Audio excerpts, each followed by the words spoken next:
আসসালামু আলাইকুম দর্শক, আশা করি সকলে ভালো আছেন। তো আপনাদেরকে আজকে কথা বলবো যে আপনারা বর্ষাকালে কিভাবে জমিতে চারা লাগাবেন বা হচ্ছে বর্ষাকালে জমিতে ফসল লাগানোর জন্য কি ধরনের ব্যবস্থা গ্রহণ করবেন। এখন দেখেন, আপনার বৃষ্টি মূলত জুন মাস, জুলাই মাস এই ২ মাসে বেশি থাকে। তাছাড়া আপনার এদিকে মে মাস এবং সামনে আগস্ট, সেপ্টেম্বর পর্যন্ত হালকা, হালকা বৃষ্টি থাকে।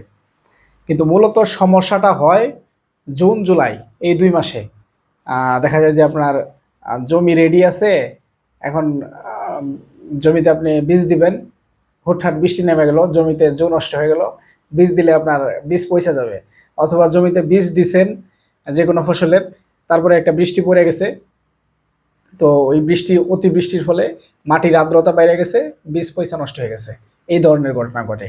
এজন্য জুলাই মাসে বা বর্ষাকালে চাষবাস করা বা কৃষিকাজ করা একটু আপনার হচ্ছে মানে জুন জুলাই মাসে চাষবাস করা একটু বেশি জটিল, বা সবাই চাষ করতে পারে না। বিশেষ করে যারা হচ্ছে প্রকৃত কৃষক, হ্যাঁ, এরাই হচ্ছে টাইমিং ঠিক রেখে চাষ করতে পারে, ঠিক আছে। দেখা যায় যে লাগাইছে, ভালো হয় নাই, বা কিছু গাছ উঠছে, কিছু গাছ উঠে নাই, এই ধরনের সমস্যা হয়। কিন্তু আপনি যদি প্রকৃত কৃষক হন, বাণিজ্যিকভাবে চাষবাস করতে চান, সেক্ষেত্রে আপনাকে বাণিজ্যিক চিন্তা ভাবনা করতে হবে এবং ওই টাইপের প্রযুক্তি বা যে সমস্ত কৃষি পদ্ধতি আছে এগুলা প্রয়োগ করতে হবে। তাহলে হচ্ছে আপনি সঠিক টাইমিং করে আপনার ফসলটা হারভেস্ট করতে পারবেন। যেমন ধরেন যে আপনি হচ্ছে এই মুহূর্তে যে সমস্ত ফসল আপনি জমিতে লাগাবেন বা চাষ করবেন চিন্তা ভাবনা করছেন, এই সমস্ত ফসলের আপনি সিডলিং ট্রেতে চারা তৈরি করে নিতে পারেন। সিডলিং ট্রেতে আপনি cocopeat, vermi compost, Trichoderma powder এসব দিয়ে একটা সুন্দর মিডিয়া তৈরি করে নিয়ে সেখানে চারা তৈরি করে নিয়ে তারপর হচ্ছে আপনি আপনার জমিতে লাগাইতে পারেন। হ্যাঁ, যেমন ধরেন যে আপনার শশার চারা যদি আপনি করেন, তাহলে ১২৮ সেলের ট্রে নিতে পারেন। ১২৮ সেলের ট্রেতে আপনি হচ্ছে ৭ থেকে ৯ দিন বয়সের চারা আপনার মূল জমিতে লাগাই দিতে পারবেন। আবার যদি করলা করেন, করলা আপনি হচ্ছে ৭৫ সেল নাকি ৭২ সেল, যাই হোক এরকম একটা আছে, ৭২ সেল সম্ভবত। আর হচ্ছে আপনার ১৬০ সেল আছে।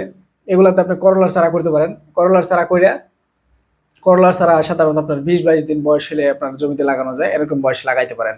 আবার হচ্ছে আপনার ধরেন যে মরিচ, বেগুন, টমেটো এগুলার চারা করবেন, এগুলো আপনি ১২৮ সেলের ট্রেতে চারা করে আপনি ২৫ থেকে ৩০ দিন সময় লাগবে, এই সময়ের মধ্যে আপনি লাগাইতে পারেন।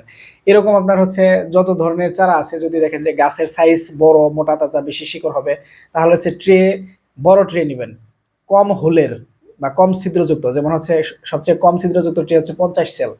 ৫০ সেলের ট্রেতে আপনি হচ্ছে ৫০টা চারা করতে পারবেন। বড় বড় হুল পাবেন, ওখানে আপনি বড় বড় চারা করতে পারবেন। যে সমস্ত গাছের পাতা বড় হয়, গাছ মোটা তাজা হয়, এগুলো করতে পারবেন। আবার যে সমস্ত গাছের পাতা চিকন থাকে, ছোট থাকে, গাছ চিকন চিকন হয়, ওগুলা বা কম বয়স লাগাইতে হয়, এগুলোর জন্য আপনি বেশি হুলযুক্ত ১২৮ সেলের বা ১০৪ সেলের বা ৭২ সেলের যে ট্রেগুলো আছে, আপনি এগুলা ব্যবহার করবেন। হ্যাঁ, তো আহ, আপনি যদি সময় মতো ফসল হারভেস্ট করতে চান, তাহলে অবশ্যই আপনাকে এইসব পদ্ধতি প্রয়োগ করতে হবে। আর যে জিনিসটা সবসময় মাথায় রাখবেন, যে ট্রেতে চারা করা কিন্তু ব্যয়বহুল। হ্যাঁ, কোকোপিটের দাম অনেক, তারপরে সিডলিং ট্রের দাম আছে, তারপর হচ্ছে ভার্মি কম্পোস্ট, মানে যাই ব্যবহার করবেন এখানে সবকিছুর কিন্তু দাম আছে। দাম আছে বলতে আপনার এখানে টাকা খাটাইতে হবে। সুতরাং আপনার যদি এমন সুযোগ থাকে যে সামনে আগামী ১ সপ্তাহ বৃষ্টি হবে না বা ৪-৫ দিন বৃষ্টি হবে না, এমন সুযোগ থাকে, তাহলে চেষ্টা করবেন সবসময় সরাসরি মাটিতে বীজ পোতার জন্য। তাতে করে আপনার এই চারা উৎপাদনের যে খরচ, এটা আপনার বাইসা যাবে।